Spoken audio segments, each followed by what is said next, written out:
Senator Markwayne Mullin could be confirmed as the new Department of Homeland Security Secretary as soon as today, with travelers at major airports set to see ICE agents working alongside TSA. The deployment is meant to relieve growing lines and travel delays as TSA workers are calling out in droves. Madeline Rivera live in Washington with the details. Maddie. Good morning, Todd and Carly. It's unclear how many ICE agents will be deployed. Border Czar Tom Homan, who's in charge of executing this plan, says they'll be focusing on airports where the wait times are the longest. There are questions, though, regarding the duties that ICE agents will take on. And here's Homan giving more details on that. There's a lot of things that TSA does. It doesn't require like specialized training, right? Like you have exit lanes where people leave the airport. Now people try to enter those exit lanes. That's a security breach. Well, an ICE agent can maintain those exits. ICE can check identification before people enter the screening area, right? And we're trying to release TSA resources to get to positions that they really need expertise in, like the X-ray screening. House Minority Leader Hakeem Jeffries warns having ICE agents at airports has risks. The last thing that the American people need are for untrained ICE agents to be deployed at airports all across the country, potentially to brutalize or in some instances kill them. We've already seen how ICE conducts itself. These are untrained individuals when it comes to doing the current job that they have for the most part, let alone deploying them in close exposure and highly sensitive situations at airports across the country.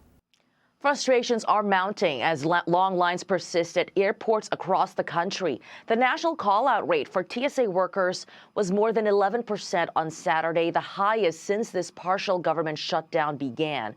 Homan, who's met with a bipartisan group of lawmakers on Capitol Hill, says while they are having good conversations, there are still some gaps.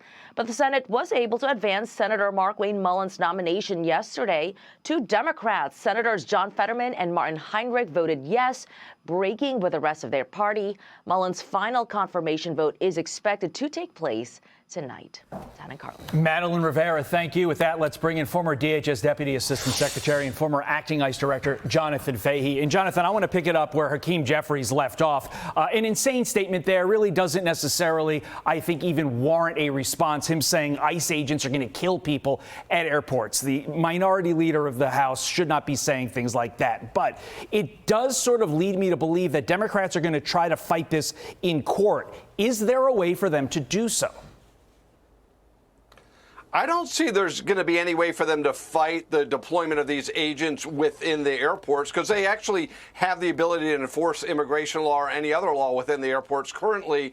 And I do think this will ultimately, it's a short-term fix, but something needs to be done when you see these lines. But the more important thing with all of this is like what we're seeing in LaGuardia, not the same thing, but safety is the most important thing. And that's why we need security at our airports. While we're talking about legal challenges, Elon Musk saying he wants to pay TSA agents who aren't getting paid during the shutdown. Legally, can he do that? I think that's also going to be a very difficult thing. You would need sort of a way to appropriate that money. I'm really glad he's doing it, and I think it makes an important point, but I think it would still need sort of a mechanical way to do so. You can't really just donate money to the government and say we want it spent a certain way, but it is a great idea to the Senate. It brings to the attention of the American people what's going on here and who's making these TSA agents coming up on missing their third paycheck coming up this Friday. Meantime, yet another tragedy thanks to Joe Biden's open border. 25-year-old Venezuelan migrant Jose Medina due in court today after being charged with 6 felony counts, including murder, for allegedly gunning down Loyola University student Sheridan Gorman. She was simply walking with her friends along the Chicago lakefront last week. You know the words that we use in these situations all too often: preventable, senseless, and yet Chicago Mayor Brandon Johnson said the following, quote, "They need to continue investing in a holistic approach to community safety." Or here's an idea. How about stop being a sanctuary city and get guys like this out of the country before they kill innocent Americans? Jonathan.